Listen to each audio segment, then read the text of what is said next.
Well, he is a cruel, criminal, and mentally unstable man. And Duty to Warn was a book that came out when he was first in office. Psychiatrists across the country who don't ever really diagnose people that they don't serve personally came together and made a book, Duty to Warn, to tell the world what a narcissistic, mentally ill person he is.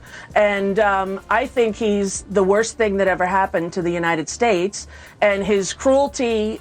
Rosie O'Donnell didn't hold back in her latest takedown of Trump, delivering such a fiery critique that emergency responders may have been needed at Mar-a-Lago. She was brutally direct, calling out his endless rants, reality TV-style fantasies, and mounting legal troubles. As expected, Trump didn't take it well. He immediately lashed out, unleashing an all-caps meltdown on social media, filled with bizarre insults and wild accusations. His response was as predictable as it was unhinged, loud, angry, and completely missing the point. In this battle, there's no question who came out on top. Rosie O'Donnell called him out, got under his skin, and left him flailing. Once again, Trump proved that no matter how tough he pretends to be, he just can't handle criticism. On mainstream media, you're not doing your job. And you haven't since he came down that escalator.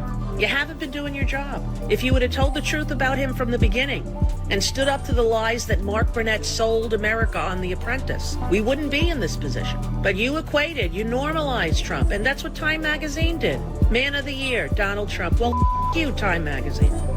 You, seriously. The internet erupted in chaos the moment Rosie O'Donnell unleashed her blistering criticism of Trump, as dramatic as a Times Square Christmas tree lighting, but with way more sparks. The clip spread like wildfire, setting social media ablaze. Rosie's brutal takedown was so intense that even Trump's infamous tan seemed to fade a shade. Within moments, Twitter X turned into a battleground. There was uproarious laughter from her supporters, shock from bystanders, and furious Trump fans pounding their keyboards, determined to defend their leader. It wasn't just a roast, it was a full-scale event, proving once again that few people can get under Trump's skin quite like Rosie O'Donnell. Where were you when, in the 2016 primaries, Trump starts insulting you? Did you see that live, or did someone tell you Trump's talking about you right now? I was watching it live. You were watching it live? And my kids were in the room with me. Ugh. And they said, Mom, what, did he just say you? I go, yes, he did. And he's not only insulting me, he's insulting any woman that he doesn't think lives up to his standards of what a woman is. And that's the kind of person that this man is, and why he's a danger to the world. What triggered this massive explosion from Rosie? Most likely it was years of pent-up frustration finally boiling over. Trump has been publicly insulting Rosie O'Donnell for decades, long before smartphones, social media, or even reality TV took over. He's repeatedly resorted to childish name-calling, branding her a slob, loser, and worse, as if permanently stuck in some high school level feud. But this time, Rosie didn't just clap back, she went nuclear. Instead of brushing it off, she launched a full-scale comedic assault, tearing into Trump with precision, sarcasm, and absolutely no mercy. Maybe it was one too many of Trump's rage-filled posts, or maybe she just decided she'd had enough. Either way, her response wasn't just a casual comeback, it felt personal. She attacked him like a comedian on a mission, and from the looks of it, she landed every punch. The Rosie O'Donnell debate. I like debating when you have a credit. Remember the Rosie O'Donnell? Yeah, it was very funny. Megan, crazy Kelly. thing, Megan. That was a hell of a question, man. If I didn't come up with that answer, it was a great line. You've called women you don't like fat pigs, dogs, slobs, and disgusting animals. Your Twitter account... Only Rosie O'Donnell. No, it wasn't. And when I said that, the place went crazy. And she kept talking. No, she had like 10 other... Yeah, well, Megan said you said it to other people and you admitted you did. But it was... And just like that, Rosie settled the score. The internet exploded instantly. Within an hour, the video was going viral at a speed even faster than Trump's legal bills were piling up. On TikTok, countless versions of the clip emerged. Reaction videos, edits, and Gen Z creators breaking down the drama in short, snappy explainers. Twitter/X became a hashtag battlefield, flooded with trending topics like number Rosie claps back, number Rosie's takedown, number Trump gets embarrassed, and the fan favorite number is Mar-a-Lago. Okay, even talk show hosts scrambled to adjust their opening monologues. What started as just another night of political jokes quickly shifted focus, because when Rosie O'Donnell drops a takedown like this, it becomes the main event. Are you watching this moron speak? Can he form a coherent sentence? He is the worst thing that ever happened. Period. And he's just babbling like an incoherent asshole. He's like Dr. Doom. He's the worst thing. Oh, you know what? He just lies, lies, lies. I am done with Donald Trump. The major news outlets wasted no time jumping on the story. CNN declared it Rosie O'Donnell's most brutal takedown of Trump ever, analyzing every jab she threw. Meanwhile, Fox News went into full damage control mode, desperately spinning it as yet another example of Hollywood bullying and unfair liberal attacks on Trump. But it wasn't just the media. Comedians, celebrities, and even everyday Twitter users who had nothing to do with the feud felt compelled to weigh in. Some applauded Rosie's sharp wit and fearless attitude, while others debated whether she went too far. This wasn't just a quick viral moment that would disappear by morning. It had turned into a full-scale cultural event, proving once again that when Rosie O'Donnell and Donald Trump clash, the world pays attention. Him yesterday, he couldn't put two sentences together. And it's not an age thing, it's a competence thing. He can't talk. And of course he has to debate, I guess. I hope he's going to debate. I'm going to debate. You know, I don't want to debate people that I'm 60 points up on, because what's the purpose in doing that? Does that mean no presidential primary debates for you? Well, I don't see it. Look. None? How about do the one just before Iowa? Do it, I'll moderate. Yeah, I know. I appreciate that. You know, like you did with the Rosie O'Donnell. Would it be a deal breaker for you? Look, Would it? Look, Would it? The people want a smart president. Ronald Reagan didn't do it. Nixon didn't do it. Nobody does it. I mean, like you asked me a question when you were moderating the debate for Fox, that frankly, if I didn't come up with the answer only Rosie O'Donnell, I would have had a problem with that. That was a bad... Rosie's video exploded across the internet, dominating social media, news cycles, and conversations everywhere. Everyone was talking about it. People shared it non-stop, and even professional commentators began analyzing her delivery, timing, and razor-sharp insults. The only person not enjoying the viral sensation? Donald Trump. While the rest of the world was laughing and dissecting every moment, he was probably seething at Mar-a-Lago, furiously ranting to anyone who would listen and replaying the clip over and over, trying to figure out how to spin it in his favor. But by the end of the day, the outcome was clear. Rosie won. She dominated the news cycle, took control of social media, and left Trump scrambling to recover. And really, how do you recover from being publicly humiliated online like that? The short answer, you don't. And whatever. And so he held a press conference to announce whether or not she was going to retain her crown. Yes. And then she started to cry. She did. So I just want to thank Donald just giving me a second chance. And it's brilliant. And there he is, hair looping, going, everyone deserves a second chance. And I'm going to give her a second chance. Her hair is perfect for that. Your hair is perfect. The ongoing feud between Rosie O'Donnell and Donald Trump is one of the longest running battles between entertainment and politics, with neither side willing to back down. For nearly 2 decades, they've traded insults online, on TV, and in interviews. And somehow, Trump still can't let it go. It all started in 2006 when Rosie, then co-hosting The View, took aim at Trump's public behavior. She mocked his failing businesses, massive ego, and of course his famously bad hair. It wasn't just a casual joke. She ripped into him, and Trump, being Trump, completely lost it. Instead of shrugging it off like most people would, he turned it into a personal obsession. He didn't just respond, he declared all-out war. He went on TV, attacked Rosie constantly, and made her his #1 enemy. Back then, if you asked Trump a serious question about the economy or politics, there was a good chance he'd somehow turn it into another rant about how Rosie O'Donnell was a failure. And now, almost 20 years later, the feud is still alive, because Trump, no matter how powerful he became, just couldn't let Rosie O'Donnell live rent-free in his head. O'Donnell's disgusting. I mean, both inside and out. You take a look at her, she's a slob. She talks like a truck driver. Rosie attacked me personally because I was very happy when her talk show failed. The other thing that failed, and this was a real monster, and everybody was suing her, was her magazine. Her magazine called Rosie was a total disaster. So I loved it. I gloat over it. I think it's wonderful because I like to see bad people fail. Rosie failed. I'm happy about it. Years passed, but Trump simply couldn't move on. He continued to mention Rosie O'Donnell like someone stuck on an ex they just can't get over. In 2011, he randomly reignited the feud on Twitter before it was called X, throwing another insult her way for no apparent reason. But the most bizarre moment came in 2015 during a major Republican primary debate. When confronted about his history of sexist remarks, Trump didn't deny it, apologize, or even try to explain himself. Instead, he smirked and casually responded, "Only Rosie O'Donnell." That moment revealed something bigger. Rosie wasn't just someone he disliked. She had become his obsession. While other presidents were handling global conflicts, economic crises, and national security, Trump was still fuming over a joke Rosie made nearly a decade earlier. The fact that he brought her up unprovoked during a high-stakes presidential debate was nothing short of surreal. It was a reminder that in Trump's world, personal grudges always come before political priorities. You've written about that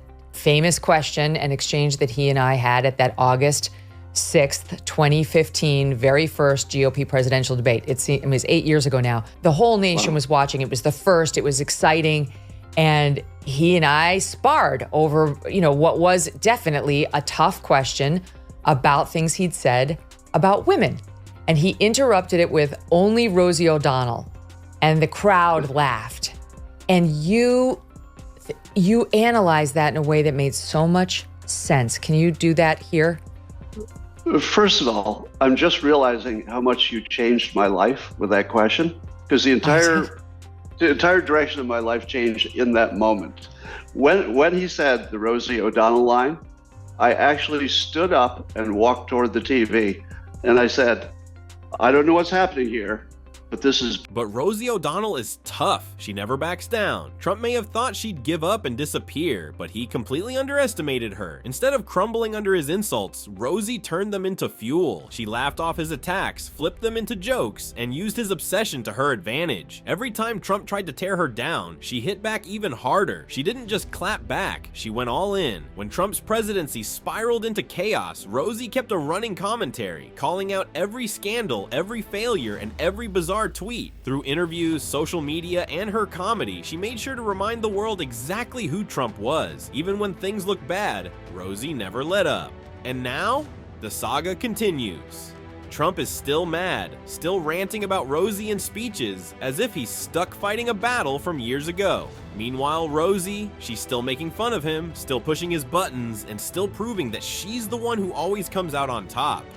What has it been like for you having the president of the United States criticize your physical appearance? Well, not only my physical appearance, everything. My sexuality, my parenting, my wife. Like, he went really batshit crazy. What is it about you that drew this out of him? Well, that I told the truth about him at a time when everyone was afraid. But then I did the really offensive thing to him. I told the truth that he was bankrupt 4 times. That's what did it. He's not a self-made man, that he got his daddy's money, and that he also notoriously ripped off all these private contractors, family businesses all over New Atlantic City, went under because of his unethical ways. So I told the truth about him 10 years ago at a time when anyone could have found out those truths about him. But the media decided not to print it while he was running, not to talk about the fact that there was no equivalence between him and Hillary Clinton. They acted like he was a legitimate candidate. So I feel like mainstream media is really responsible. At this point, it's not even a fight anymore. It's one person obsessed with the other.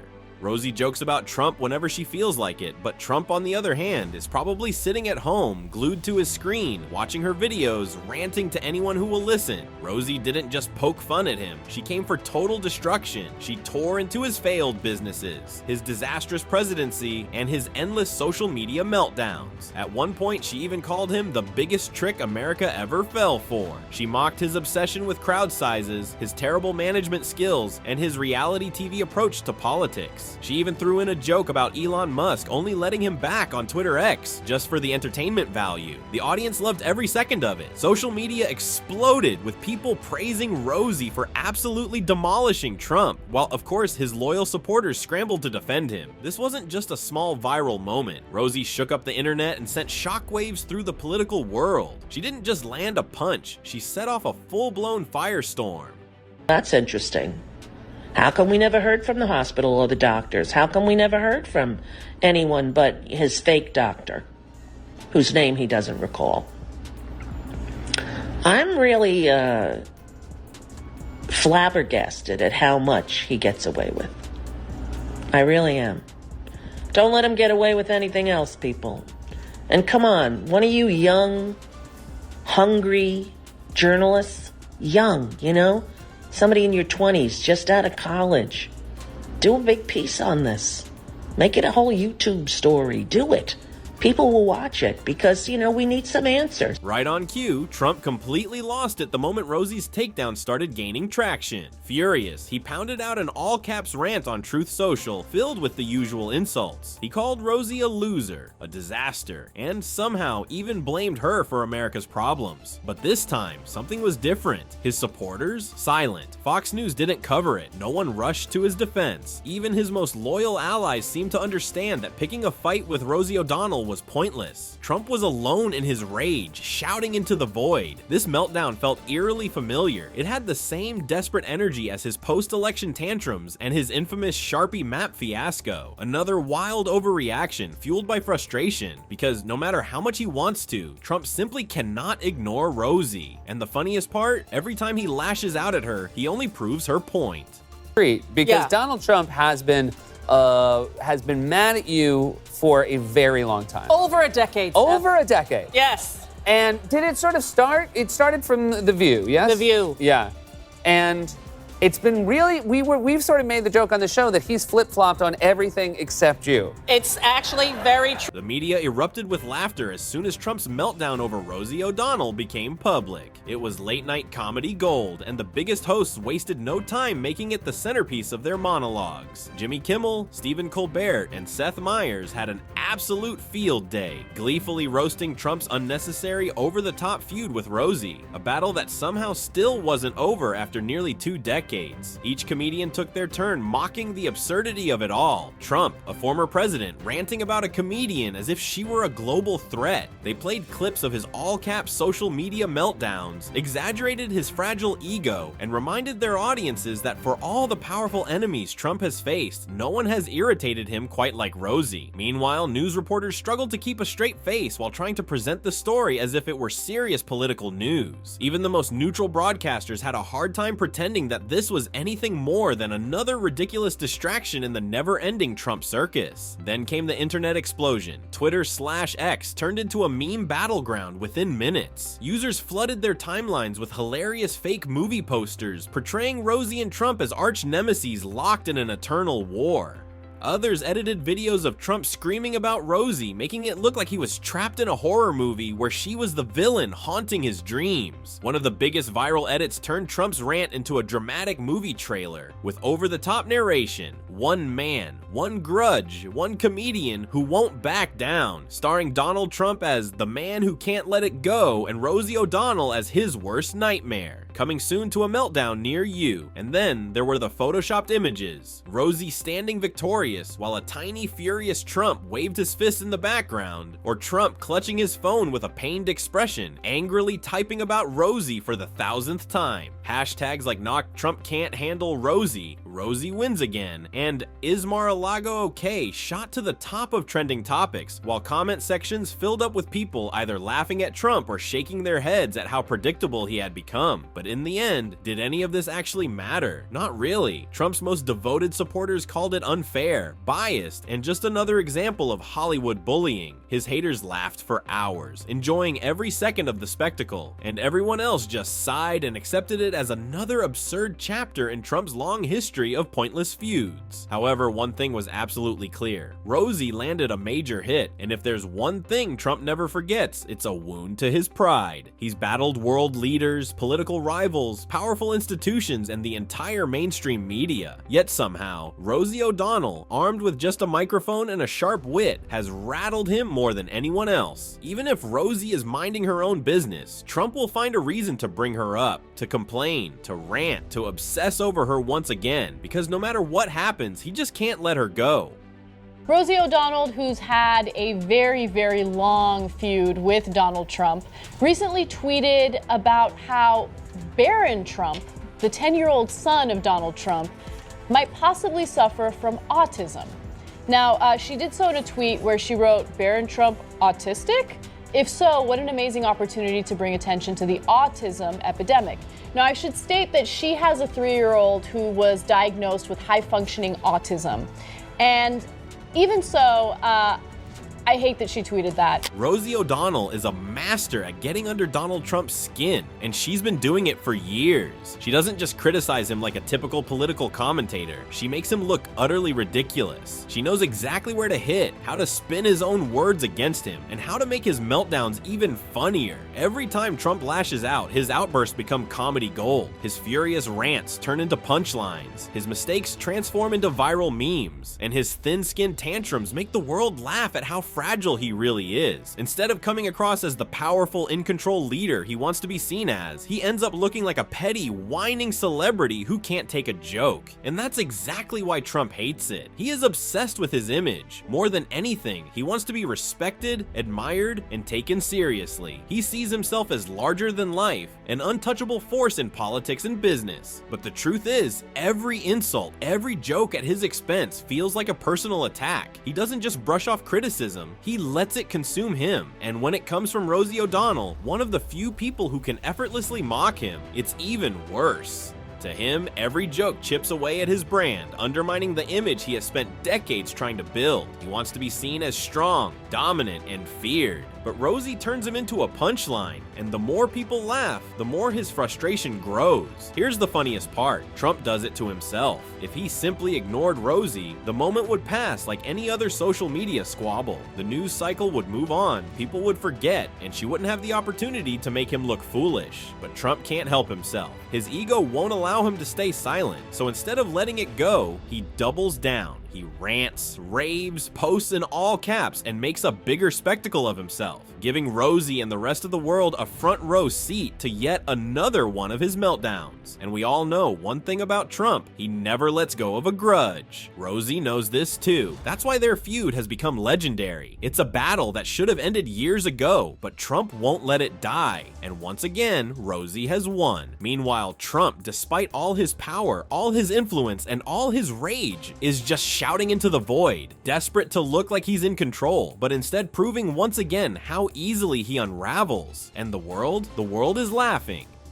All the time. Go ahead, I'm what probably are not your going to answer. thoughts on Donald Trump and his comments that he's made recently? He will never be But let's break it down. Who really won? Rosie, without a doubt. This wasn't just a simple exchange of insults or a fleeting social media moment. Rosie didn't just fire back at Trump, she completely dominated the conversation. She took what could have been another forgettable Trump rant and turned it into a viral spectacle, an event that took over social media, news cycles, and late night comedy. She didn't just criticize Trump, she humiliated him. Every joke landed with surgical precision, exposing his thin skin, obsession with his image, and inability to handle even the slightest mockery. The internet erupted with laughter, memes flooded social media, and news outlets dissected every word she said. She owned the moment, while Trump, despite all his power and influence, was left scrambling to regain control. And if there's one thing Trump hates more than losing, it's being laughed at. He thrives on being seen as strong, powerful, untouchable. And Rosie just shattered that illusion. She didn't just beat him in an argument, she turned him into a punchline. And for someone as image obsessed as Trump, that's worse than losing a debate. It's a public defeat he can't ignore. Meanwhile, Trump reacted exactly how everyone expected. He panicked. Instead of ignoring Rosie and letting the moment pass, he did the one thing that guaranteed the story would keep growing. He lashed out. He fired off an unhinged, all-caps rant on Truth Social, filled with insults, exaggerated claims, and desperate attempts to reclaim control of the narrative. But something was different this time. His supporters didn't rally behind him like they used to. Fox News didn't rush to defend him. The usual wave of outrage that typically follows his feuds just didn't happen. Instead, people rolled their eyes. Even his biggest fans seemed tired of the same predictable meltdown. It felt like they'd seen this episode before, and the rerun just wasn't interesting anymore. So, what happens next? Rosie could keep going, riding the momentum while Trump continues to flail, stuck in his own cycle of outrage.